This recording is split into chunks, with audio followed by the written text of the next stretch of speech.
Something had been terribly wrong for nearly a month. Late in April, Carla had discovered a few bruises on her back. They had suddenly appeared one morning, like strange stigmata, then grown and vanished over the next month, leaving large map-shaped marks on her back. Almost indiscernibly, her gums had begun to turn white. By early May, Carla, a vivacious, energetic woman accustomed to spending hours in the classroom chasing down 5- and 6-year-olds, could barely walk up a flight of stairs. Some mornings, exhausted and unable to stand up, she crawled down the hallways of her house on all fours to get from one room to another. She slept fitfully for 12 or 14 hours a day, then woke up feeling so overwhelmingly tired that she needed to haul herself back to the couch again to sleep. Carla and her husband saw a general physician and a nurse twice during those 4 weeks, but she returned each time with no tests and without a diagnosis. Ghostly pains appeared and disappeared in her bones. The doctor fumbled about for some explanation. Perhaps it was a migraine, she suggested, and asked Carla to try some aspirin. The aspirin simply worsened the bleeding in Carla's white gums. Outgoing, gregarious, and ebullient, Carla was more puzzled than worried about her waxing and waning illness. She had never been seriously ill in her life. The hospital was an abstract place for her.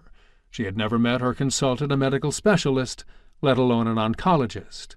She imagined and concocted various causes to explain her symptoms: overwork, depression, dyspepsia, neuroses, insomnia. But in the end, something visceral arose inside her, a seventh sense that told Carla something acute and catastrophic was brewing within her body. On the afternoon of May 19th, Carla dropped her 2 children with a neighbor and drove herself back to the clinic, demanding to have some blood tests. Her doctor ordered a routine test to check her blood counts. As the technician drew a tube of blood from her vein, he looked closely at the blood's color, obviously intrigued. Watery, pale, and dilute, the liquid that welled out of Carla's veins hardly resembled blood. Carla waited the rest of the day without any news. At a fish market the next morning she received a call. "We need to draw some blood again," the nurse from the clinic said. "When should I come?" Carla asked, planning her hectic day. She remembers looking up at the clock on the wall. A half-pound steak of salmon was warming in her shopping basket, threatening to spoil if she left it out too long.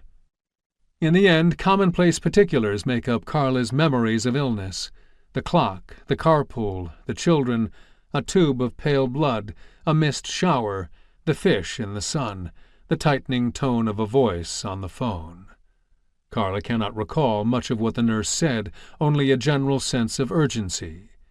"Come now," she thinks the nurse said. "Come now."